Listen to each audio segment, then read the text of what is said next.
Hey everybody, how's it going? It's Mr. White here with your Unit 2 test review.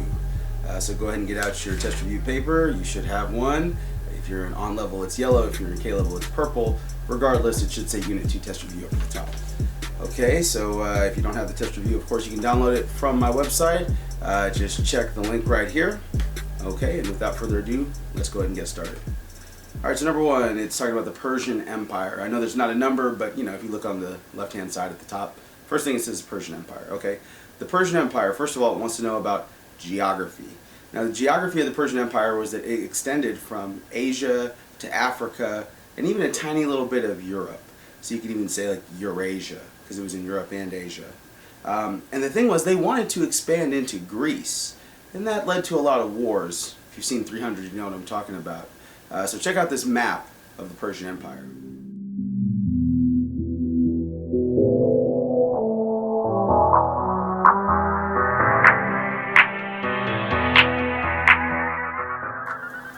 Okay, so you've seen the map of the Persian Empire. When we talk about rulers, you need to remember Cyrus the Great, and of course Darius, who was consequently also pretty great. And remember that they referred to them as the King of Kings because they were an empire, which means a country that goes out and takes over other countries. So the reason why they called him the King of Kings is because literally he was a king who took over other kings. And remember that when you have a government where there's a king in charge, that's known as a monarchy. So the Persian Empire had what we know as a monarchy. Okay? Now, they administered their empire with a royal road. Remember, the Persians were known for being road builders. That was the most efficient way to maintain a large empire in the old days, because they didn't have ways to communicate like us, like cell phones, computers, etc. Okay? Also, it was much faster to travel, much safer. I think you get the picture. Alright, the next thing he wants to know about is democracy. Remember that democracy comes from the Greek word demos and kratia, which means the people rule. So, there are two kinds of democracy. You have direct democracy, and that's where the people vote on and propose laws directly. So the people are actually making the laws. Whereas in the other kind of democracy, like the kind the United States has, it's a republic. Republic simply means the people rule indirectly through elected representatives. So in other words, we vote for the lawmakers. Get it? Okay. Next up, it wants to know about oligarchy. Oligarchy, remember, is ruled by a few elites.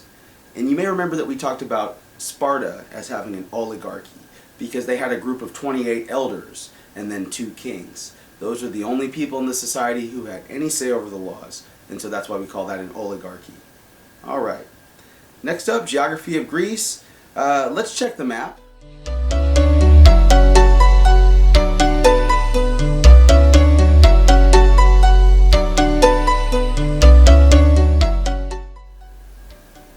Okay, so you've seen the map.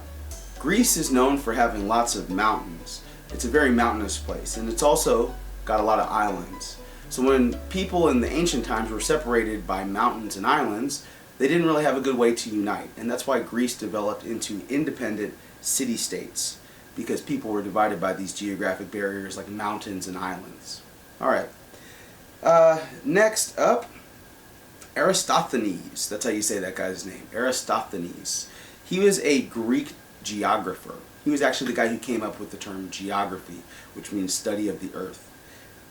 He was also the first person to calculate the earth's circumference, you know, how round the earth was, which means he also knew the earth was round. He drew maps of the earth as a sphere. He was probably one of the first people to realize that the earth was a sphere.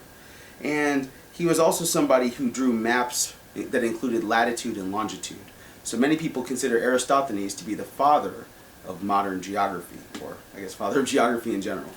Okay, so next up, the Peloponnesian War. That's how you say that word, Peloponnesian. It's called the Peloponnesian War because it was a war between Athens and Sparta. Sparta is on a peninsula called the Peloponnese, and that's why we got the name Peloponnesian War. So the Peloponnesian War happened around 400 BC. At the end of this war between Athens and Sparta, Sparta were the winners.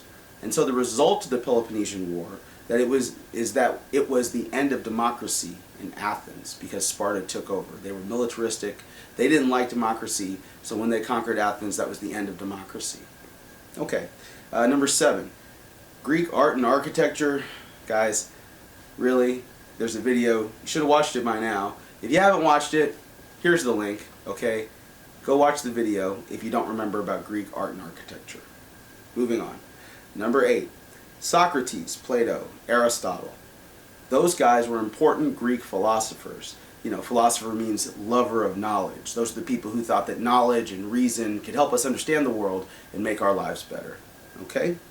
Moving right along. Alexander the Great. Remember that he built the largest empire in history up to that time. His empire was huge. It stretched all the way from India to southern Europe. So it was a multi-continental or intercontinental empire. As a result, he helped to spread culture, and he combined cultures together. He especially spread Greek culture. And you may remember that Greek culture is also sometimes called Hellenic or Hellenistic culture.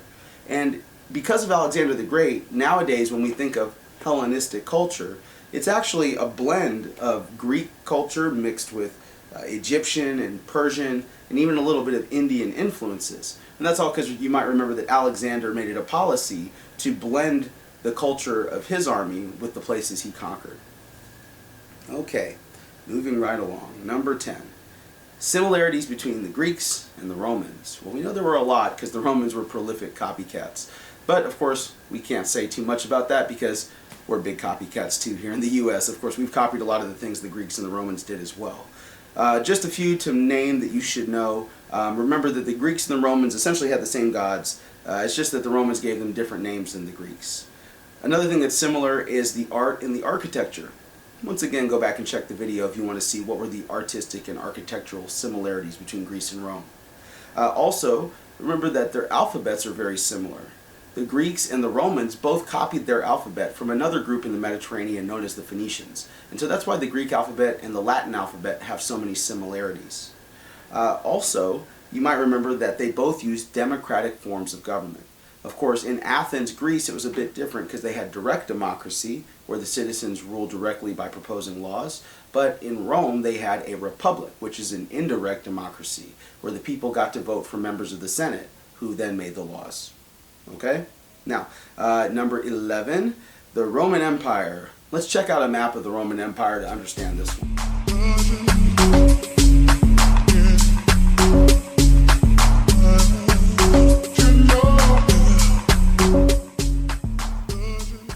Okay, so now you see the map of the Roman Empire.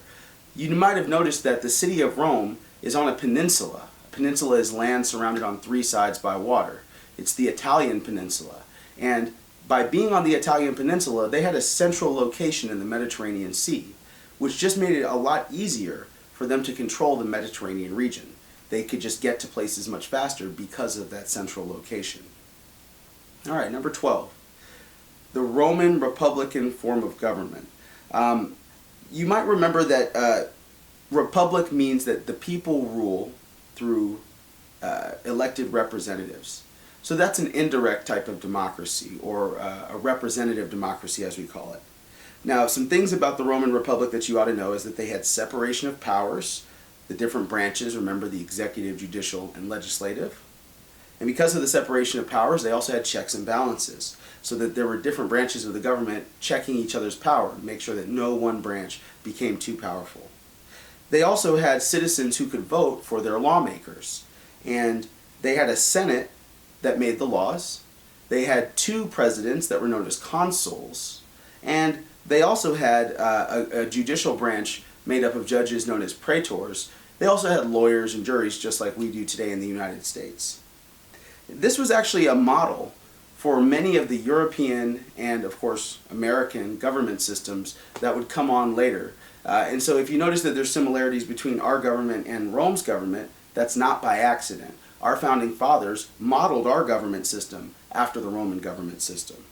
And one last thing you ought to know about the Romans is that they had a written law code, kind of like our Constitution, and it was called the 12 Tables. So the 12 Tables was a basic unifying law code for the whole Roman Empire. It made it so that they could have a unified system of justice and rule of law, and nobody in Rome was supposed to be above the law. So this is also similar to another law code we studied called Hammurabi's Code. You may remember that they had that in Mesopotamia. And just like the 12 Tables, it was a unified law code that protected people, and it also protected personal property. Okay? So next up, number 13, Roman architecture. Really, guys, once again, if you don't remember Roman art and architecture, please check this video link. I'm showing it to you again. All you got to do is click on it. It's a 15-minute video, but come on, you ought to know this by now. Moving on. 13, Christianity. Christianity, you may remember, was created by a guy called Jesus. He was born to a Jewish family in Judea, which was part of the Roman Empire at that time. It developed over the course of his life, and especially during the last 3 years of his life. And eventually, he came into conflict with the Roman authorities. He was crucified, and his followers believed that he was raised from the dead 3 days after he died.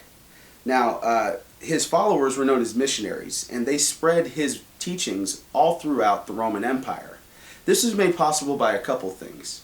One important thing you should know is that it was made possible by Pax Romana, the time when Rome was very peaceful, and that made it easier for people to travel between the different parts of Rome.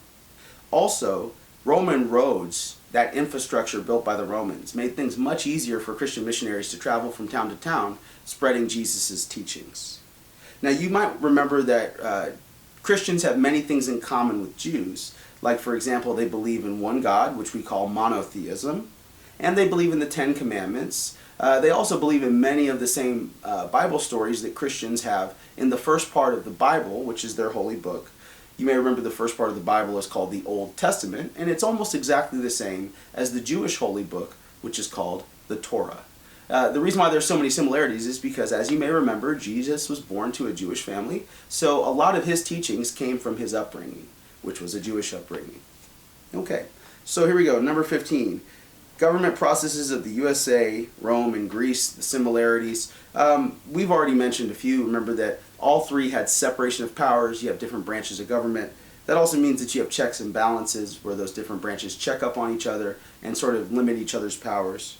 All three had voting, even though the voting was different. You may remember that in Athens, Greece, they had direct voting on laws by citizens, whereas in the USA and Rome, we have a republic where people vote for the lawmakers. So in a way, that's a little bit different. But also remember that all three had a trial by jury, which was a way to make things more fair for everybody. And they were all three using democratic forms of government. And so those are some of the major similarities between the USA, Rome, and Greece. Last of all, the fall of Rome. You may remember we did that little activity where we were sorting those cards. If you're watching this on the weekend, we haven't done the activity yet. We're going to do that next week. But in that activity, you may remember some of those major causes, but I'll go ahead and list them for you right now. One big problem was barbarian invasions. Barbarians were those people who came from outside of Rome. They kept invading, burning towns, messing things up. That stretched the Roman army, where the Roman army was constantly having to fight these barbarians. That cost a lot of money, so that meant they had to raise taxes. People don't like it when you raise taxes. Just think about the American Revolution. And so that led to a lot of turmoil in the empire. Things were not made any better by the government because you remember they had lots of corrupt leaders, and every time one of their emperors died, all of a sudden there was a power struggle where you'd have all the different generals fighting over who would be the next emperor. They'd become emperor for a year or maybe two, and then somebody would kill them, and then there'd be a whole new power struggle. That's not a very good way to run an empire. Another problem they had was that their empire grew to be too large. Back in those days, remember, it was very hard to get around, so when your empire got too large, you just couldn't manage it anymore. And slowly, piece by piece, it started to break apart. They also had problems with inflation, which means prices rising on lots of things, untrustworthy army members, and a host of other problems. So, if you remember all those causes from our activity about the fall of Rome, that is what you need to study and remember for the test. Okay, so we've gone through all the basics at the top, but please guys, don't forget to do that part at the bottom. Remember, that's the short answer part. Remember that you have to answer 2 of these if you're in K-level, 1 of them if you're in on-level. So if I was you, I would at least make a bulleted list of all the different things you would want to discuss in a response to that question. Do it for all 4 if you're in K-level, or do it for the 2 if you're in on-level, and that way, no matter which question I ask you, you'll at least have something prepared to talk about, and you'll know that you're on point because you will have had time to check to make sure that you're correct. Okay? Guys, you can do this. This test is really not that hard, especially if you study. So, that brings me to my final point, which is, now that you've got all these notes, you got to study them a little bit. make sure you give yourself a really good opportunity for success on the second test of this school year and the final test of the 6 weeks. If you need any help, of course, stay for tutoring. Thanks for watching my video, guys, and good luck on your test.